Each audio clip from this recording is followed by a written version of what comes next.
अस्सलामुअलैकुम। आज मैं आपको बताने जा रही हूँ चिकन और दाल के मज़ेदार और आसान से कबाब बनाने का तरीका। सबसे पहले दाल लेंगे, कुछ मसाला जात लेंगे, नमक, काली मिर्च, गरम मसाला, ज़ीरा, सूखा धनिया, आलू, लहसुन, अदरक, प्याज, टमाटर, मिर्चे, धनिया, चिकन और ऑयल। सबसे पहले हम दाल लेंगे। दाल को हमने भिगो लेना है आधा पौना घंटा पहले। इसमें चिकन शामिल करेंगे, फिर हम इसमें आलू डालेंगे। आलू डालने से कबाब जो है वो क्रिस्पी और मज़ेदार बनते हैं। अब इसके अंदर हम तमाम मसाला जार डालेंगे, फिर उसके बाद लहसुन, अदरक, प्याज, टमाटर, मिर्च शामिल करेंगे और इनको प्रेशर देंगे। और बहुत ज़्यादा पानी इस्तेमाल नहीं करना है, इससे हमारे कबाब नरम हो जाएंगे। पूरा पूरा पानी हो।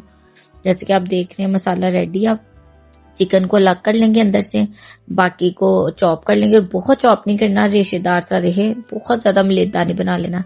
इसमें हम जो है वो अब मसाला कबाब का ऐड करेंगे। शान का मैंने थोड़ा सा शामिल किया। इसके बाद जो चिकन के रेशे हैं वो डाल लेने हैं और धनिया डाल के तो अब हमने इसको मिक्स कर लेना अच्छे से और कबाब बनाने हैं। और अब हमने इसको अंडा लगा के फ्राई करना है और इतना अच्छा डीप फ्राई करना है कि थोड़े से क्रिस्पी बने और ये कबाब